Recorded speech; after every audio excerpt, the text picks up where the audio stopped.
Thank you for watching this powerful story of resilience, truth, and quiet triumph. If you found Camille's journey inspiring, don't forget to hit that subscribe button and turn on the notification bell so you never miss another story like this.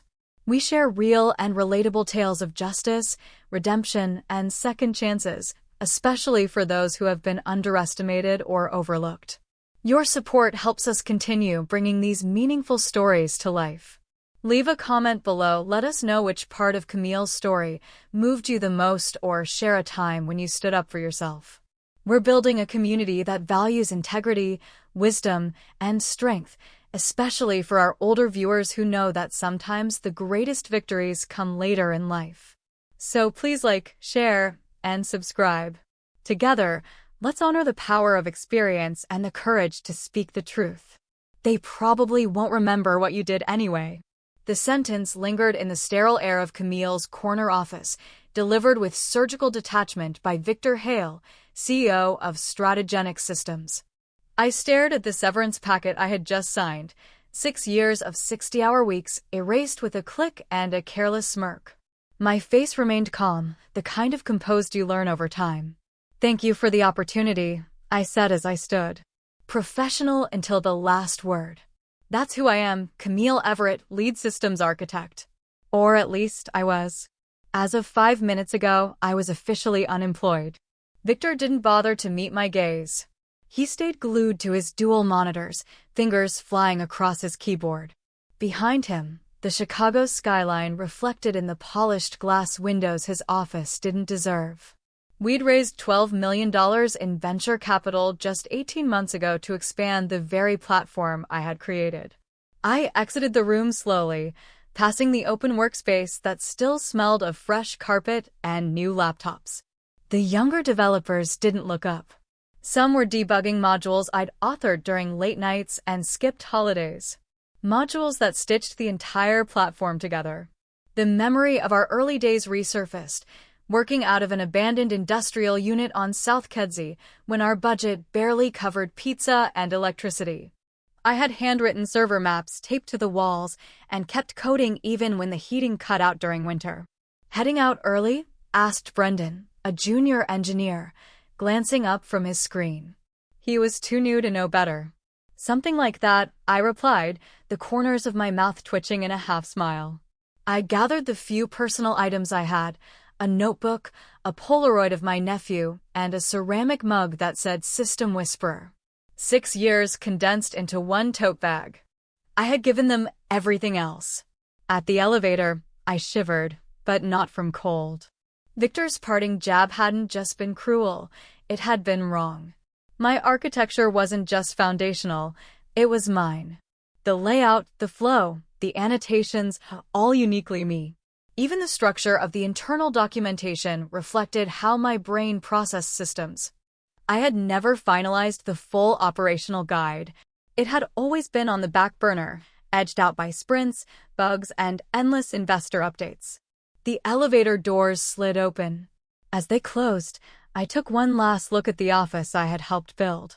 And I realized something. They had no clue what they had just done. I wasn't bitter, at least not yet. But I was suddenly crystal clear on my worth and on where every early draft, version trail, and ownership record with my name was stored. I knew better than to leave it to chance. My father had been a genius too. In 1997, he created a cutting-edge audio chip that revolutionized portable devices. When his firm went public, they erased his legacy and locked him out with a technicality. I swore I'd never let that happen to me. And yet here I was, 33 years old, walking out of Stratigenix with nothing but a well-worded NDA and a paper check. But that NDA didn't touch the files I kept in my personal archive, or the copies I had already transferred to my legal counsel 3 weeks ago. I'd noticed the warning signs, the closed-door calls, Victor name-dropping their new head of infrastructure to board members. I wasn't caught off guard. I was prepared. I had planned for this.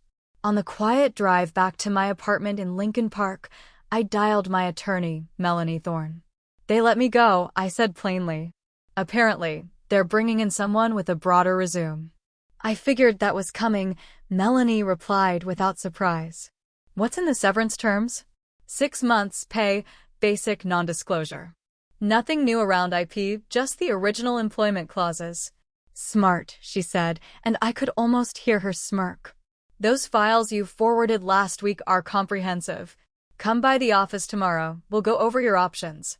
The following morning, for the first time in ages, I didn't reach for my phone to check status reports or bug tickets. I slept in until 9 a.m., made sourdough toast and eggs, and watched the lake shimmer outside my window before heading to Melanie's downtown office. For once, I felt weightless. Melanie had my materials neatly arranged across the conference table, design frameworks, commit histories, archive emails outlining my innovations, and most crucially, proof that I had built the secure access infrastructure that differentiated Stratigenix's system in the enterprise market. You've covered every angle, Melanie said, impressed. Most engineers wouldn't be this thorough. My dad drilled it into me. Keep a record of everything. So, she asked, glancing at the evidence, what's the plan? I paused.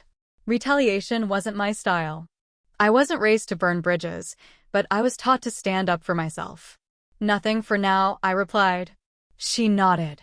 They'll circle back. These firms always do. Once the dust settles and they realize who they cut loose. And when they did, I'd be ready. I stepped out into the crisp spring air with an unfamiliar sense of freedom. For the first time in 6 years, my calendar was empty, and I intended to fill it on my own terms. 3 weeks later, I was sitting outside a cafe in Evanston, nursing an overpriced matcha and browsing consulting opportunities when my phone rang.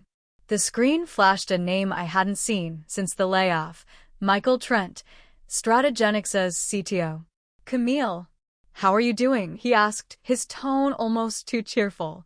Well enough, I said coolly. What's going on? We're gearing up for the next deployment, he began. And the engineering team ran into some challenges.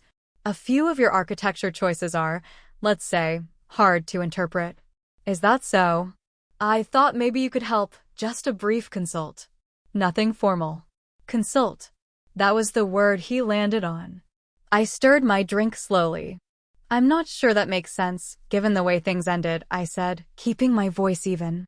Michael hesitated. We'd, of course, offer compensation for your time. There's general consensus Logan might have acted prematurely. Prematurely, I echoed. Interesting phrasing. He sighed. Some of the code is, well, difficult to parse. I almost smiled. Difficult was diplomatic. My internal logic made sense to me, not to an outsider trying to retroactively understand a custom framework with shorthand annotations. I'm a bit tied up right now, I said casually. Maybe your new hire can work through it. What was his name, Trevor? Camille, he began, but I cut in. I hope the rollout goes smoothly, Michael. Really? I ended the call. Seconds later, my phone buzzed. We'll double your consultation rate. Please reconsider. I put the phone face down and returned to my laptop. Let them wait. That evening, just as I was pouring olive oil into a skillet, a new email landed in my inbox from Lena Marsh, the company's head of strategic partnerships. It was an email from one of the junior developers I had taken under my wing, Noah Jensen. The subject line simply read, "You won't believe this." Noah had always shown respect for my time and mentorship, especially during his first months at the company when no one else had the bandwidth to guide him. His message was short, but it said plenty. Camille, things are spiraling fast. Trevor can't make sense of your access framework. Since the last update, 3 enterprise clients have reported critical access failures. Victor is blaming our team, but everyone knows the real issue is no one understands your original system. Michael's freaking out. Just thought you should know. It's not the same here without you. I stood motionless in my kitchen, eyes fixed on the screen. I hadn't expected things to go south so soon. A part of me winced for the team. Most of them didn't deserve this chaos. But another part of me, the one that still remembered Victor's smug indifference as he signed away my years of dedication, felt a sharp twinge of vindication. My phone buzzed again. This time, it was Melanie. I just got off the phone with Stratigenix's legal counsel, she said. They're asking about the possibility of bringing you in as a consultant. That was fast. Apparently, Melanie continued, a trace of amusement in her voice. They're having some persistent technical snags. What do you suggest? I asked. I suggest we wait. The more tangled they get, the better your leverage becomes. I ended the call, slowly realizing how dramatically the tide had turned. This wasn't about retaliation anymore. It was about finally seeing my worth reflected in the reactions of those who once dismissed it. By the end of the 4th week, the inquiries became constant. Michael, Trevor, even Noah, checking in and gently hinting that the dev team was lost without guidance. I kept my distance. At most, I replied with polite but non-committal notes. Meanwhile, I wasn't idle. I'd begun meeting with 3 rival companies. Not to seek a job, but to map out the broader ecosystem. I wanted to know exactly how much power I held now. On a sunny Thursday, exactly 1 month to the day I'd cleared my desk, Victor Hale himself called. Camille, he said, trying to project the same composed confidence I once admired. The board and I have revisited how things ended, and we feel there may have been miscommunication. Miscommunication? I echoed, my voice even. Yes, regarding your importance to Stratigenix. We'd like to offer you a consulting engagement to help smooth over the transition. I considered quoting his own words back to him, no one will remember your contributions, but chose not to. I didn't need to twist the knife. I'm not available for consulting, I said calmly. But I do appreciate you reaching out. Camille, be reasonable. We're prepared to offer a premium, low 6 figures for just a few weeks of your time. I'm currently committed elsewhere, I said, mirroring what I'd told Michael. Best of luck with everything, Victor. Before he could answer, I ended the call. Seconds later, I was dialing Melanie. He just offered 6 figures for a short-term fix, I said. They're flailing, she replied. But we need to move strategically. Have you been tracking their system issues? I had. Stratigenix's client dashboard had been offline more than it had been live that week. End users were already complaining on forums and LinkedIn. The window was opening, and this time, I'd decide how it closed. Stratigenix's support team on social media was buckling under pressure. Complaints were flooding in every hour, and the company's stock, which had once spiked following the Series B announcement, had taken a sharp 15% tumble in the past 7 days. It's unraveling faster than I expected, I told Melanie as we reviewed the latest updates. Excellent, she said. And there's something else. I've been digging into internal investor reports. Did you know Victor's been presenting your security protocol as his original work during pitch meetings? I froze. What are you talking about? I have a source on the board, Melanie replied. Apparently, he's been claiming full credit for your access framework. That's what the funding was based on, his so-called vision. Even after everything, I hadn't expected that. Terminating me was one thing. But stealing credit for something I architected from the ground up? That was another line entirely. What do we do next? I asked, my tone low but steady. We give it another few days, Melanie said. Let the pressure increase. Then we file a formal notice asserting ownership over the base layer of your system. I signed a full-time employment agreement, I reminded her. Yes, and anything created during your tenure belongs to the company. But your original prototype, the standalone model you built before you were hired, was yours. You have dated code, early design notes, a GitHub history going back months before Stratigenix even existed. You didn't build that on their clock. And you never assigned it away. I remembered those early weekends in my Wicker Park apartment, coding through the night, running tests in the quiet hum of my tiny setup, not for a paycheck, but because I loved the problem. I'd shown Victor the prototype during the interview process. He waved it off at the time, said they'd probably rewrite it anyway. But they never did. So we're not just holding cards, I said slowly. We may actually hold the entire deck. Exactly, Melanie said. And if they try to spin this further, We can lock their platform legally. They know it. I sat in silence, digesting the power shift. I had left Stratigenix with little more than a paycheck and some dignity. Now, I had the legal equivalent of a kill switch. I didn't feel vengeful. I felt resolved. By week 5, Stratigenix was in full crisis mode. Their market value had dropped another 20%, and tech forums were abuzz with rumors of enterprise clients jumping ship. The silence from their side was telling. No more pleading calls. Just a void. I was halfway through a documentary one evening when my doorbell rang. At the door stood Ava Kim, a senior partner at Crestline Capital, Stratigenix's lead investor. Her appearance was unexpected and serious. "Ms. Everett," she said, her voice calm but clipped. "I apologize for showing up unannounced, but I believe we need to speak." I hesitated for a beat, then opened the door fully and stepped aside. Ava walked in with the focus of someone used to high-stakes negotiations. We sat in the living room, the soft clink of her bracelet the only sound as she crossed her legs. "I'll get to the point," she said. "Stratigenix is in real trouble. I believe you're aware." "I've heard there have been some technical obstacles," I replied carefully. Ava met my eyes without blinking. "The authentication layer is failing. And no one, not Victor, not the team, knows how to repair it. We were told they had contingency systems for situations like this." That was clearly false. I stayed quiet, letting her speak. "And more troubling," she continued, "are the inconsistencies we've found in the narrative surrounding who actually built the core system. Victor, he positioned himself as the mastermind behind the system, casting me as little more than the person who turned his vague ideas into code." A dry laugh escaped me before I could stop it. "That's what he's been saying?" I asked. Ava nodded. "Yes, but after reviewing internal documentation and consulting with outside technical experts, the truth is evident. You designed the platform's core architecture.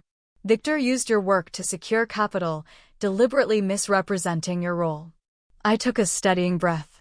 "I'm not shocked, but I am disappointed." "As are we," Ava replied. "Crestline committed $10 million, believing we were backing a founder with both vision and technical command." She leaned forward. "That's why I'm here. The board has scheduled an emergency session tomorrow morning. Victor isn't aware I'm speaking with you, but I believe your participation could be critical." This wasn't the development I had anticipated. I had prepared for legal correspondence, not a face-to-face with the board. "What exactly are you asking me to do?" I said. "Tell your story. Let the board hear how this system was built, what your involvement truly was, and what options are still viable. In return, I'll personally ensure your contributions are recognized and properly credited." I paused, weighing the offer. "I appreciate your honesty, Ms. Kim, but my counsel has advised against any direct engagement with Stratigenix until legal safeguards are in place." She nodded. "Understandable. What if your attorney attends as well? This isn't a backroom negotiation. We need full transparency. The directors need the truth if we're going to chart a way forward." It was a gamble, but also a rare opportunity. If I entered that room, it wouldn't be from a place of weakness. The tide had already shifted in my favor. "I'll speak with my attorney," I said at last. "Of course." Ava stood. "The meeting is scheduled for 10 a.m. tomorrow. I hope you'll consider it." The moment she left, I called Melanie and briefed her on the conversation. "This is moving quicker than I predicted," she said. "But it could work to our advantage." "What about our original approach?" I asked. "The IP claim? We're still going forward," Melanie confirmed. "In fact, I'd suggest sending the official notification tonight, so they understand your legal position before you walk into that boardroom." I agreed, and she promised to file the paperwork before midnight. That night, I barely closed my eyes. I didn't crave confrontation, but I did want clarity. Victor had tried to erase me from the company's history. I had no intention of letting him succeed. If he'd written me out, tomorrow I would write myself back in, and this time, the ink would be permanent. The Stratigenix offices hadn't changed in the 6 weeks since I'd left, but everything felt different. The same cold, modern furniture. The same scent of fresh coffee and stress. Only now, I moved through the halls with purpose. Melanie walked beside me, her briefcase in hand. We passed by stunned employees who whispered as we made our way to the executive conference room. The atmosphere inside was dense with tension. Around the table sat 4 directors, including Ava, along with several investment partners and the firm's executive leadership. Victor sat stiffly at the head, his trademark arrogance noticeably absent. Michael, the CTO, looked haggard, dark circles beneath his eyes.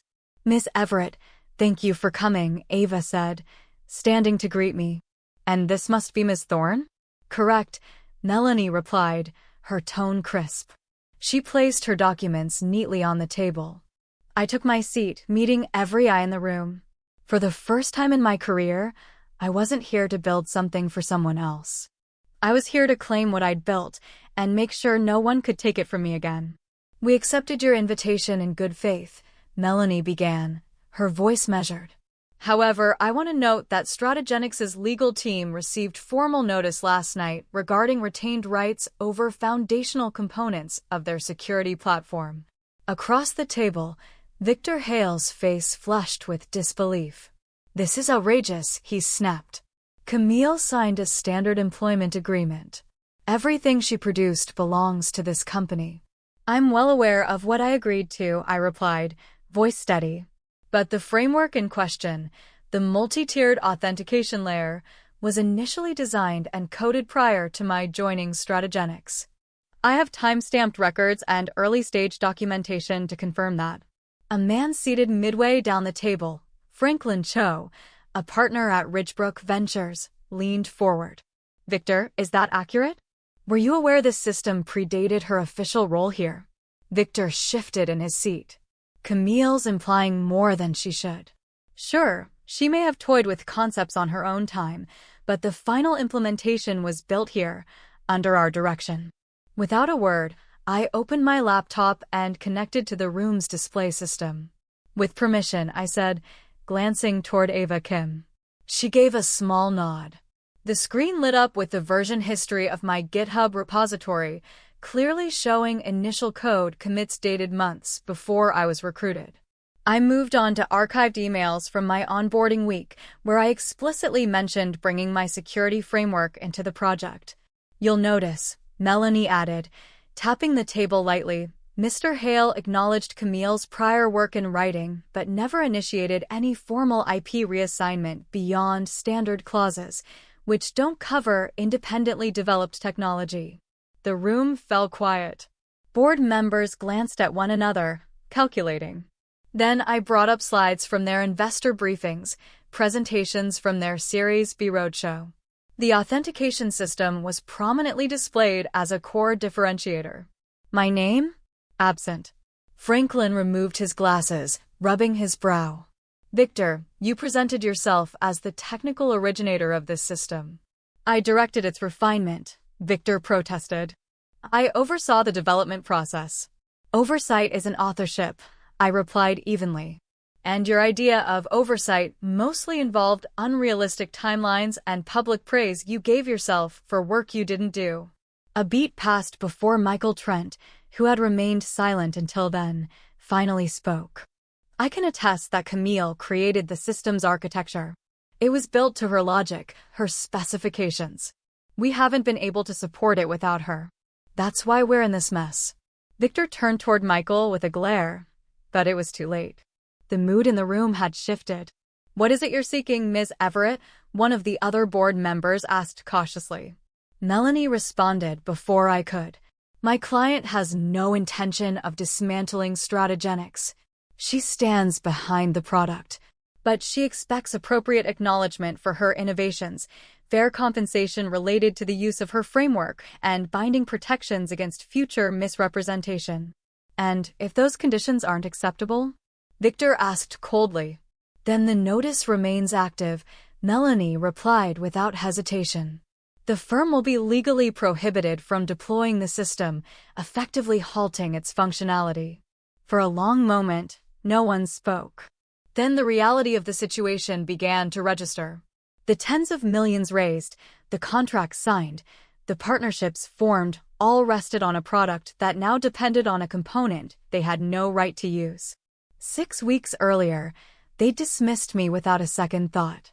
Now, the engineer they had erased from the narrative sat across from them, holding the key to their survival. Would you like me to continue with the board's response or Camille's decision following the meeting? The emergency session stretched for nearly 3 more hours. As discussions deepened and more documents were reviewed, Victor Hale's standing continued to deteriorate. What began as cautious skepticism among the board shifted gradually to something far more resolute.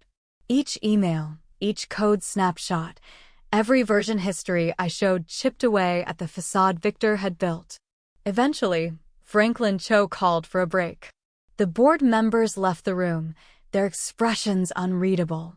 I sat quietly with Melanie, who gave a small nod of encouragement. When the board returned, it was Ava Kim who addressed the room with a clear, firm tone. After thorough review and deliberation, she began, "The board has reached several decisions." I braced myself. First, we are enacting a leadership restructure effective immediately. Victor, while we acknowledge your efforts in launching Stratigenix, there have been serious breaches in transparency and professional conduct. Victor's face drained of color. "You're dismissing me?" he asked, incredulous. Ava didn't flinch. "We are replacing you as CEO. Your misrepresentation of foundational technology, coupled with the current state of the platform, leaves us no choice." "I created this company," he snapped. "With Camille's system," said Franklin, his voice steady. "A fact you failed to disclose when you secured our backing." Ava continued without pause. "Second, Camille, the board would like to formally offer you the position of Chief Technology Officer, along with equity proportional to your contributions and senior executive status." My breath caught. I hadn't expected this. Melanie's hand squeezed my shoulder briefly in silent affirmation. In addition, Ava said, "We propose a licensing arrangement for the authentication framework. You would receive royalties tied to future revenue streams derived from your design." I exchanged a quick glance with Melanie. It was everything we had hoped for: protection, acknowledgement, and fair compensation. And finally, Ava concluded, "We will issue a public statement correcting the record, recognizing you as the original architect of Stratigenix's core platform." Victor shot up from his seat. "This is madness," he hissed. "You're handing the company over to someone who held it hostage." I met his eyes calmly. "I never held anything hostage. I simply insisted the truth be respected." "The board has decided," Franklin said. "Victor, you may remain in an advisory role or step away entirely. The choice is yours." Victor scanned the room, looking for support. But there was none. Without another word, he stormed out, slamming the door behind him. Silence lingered for a moment. In that quiet, I realized something unexpected. I didn't feel triumphant. I felt whole. This had never been about vengeance. It had always been about fairness, and today, I had reclaimed my place in the story. 3 months later, I stood in front of Stratigenix's employees and a few tech journalists, speaking from a small stage at our headquarters. "Today marks a new chapter," I said. "Not just in terms of features or fixes, but in how we lead, with openness, accountability, and shared ownership." The system I had once built alone in my apartment was now supported by a capable team. They understood it. They contributed to it. And their names appeared in every line of documentation and public release. After the event, Ava approached me, smiling warmly. "The investor reports are glowing. Client support tickets are down almost 90%. And we're seeing enterprise clients return." "I'm proud of the team," I replied, meaning every word. She tilted her head. "Much of that is due to your leadership. By the way, have you heard from Victor?" I shook my head. "He declined the advisory position. He's trying to launch a new startup. But funding's proving difficult. The industry has a long memory." I felt a flicker of sympathy. I hope he learned something from this. As do I, she said. But some lessons cost more than others. That afternoon, a message appeared in my inbox. It was from Victor. Camille, I owe you an apology. I should have honored your work instead of marginalizing it. Stratigenix is better under your care. Victor. I thought for a moment before replying. Victor, I appreciate the message. I wish you success moving forward. Camille. Because in the end, this wasn't about erasing the past. It was about restoring what had always been mine, the truth.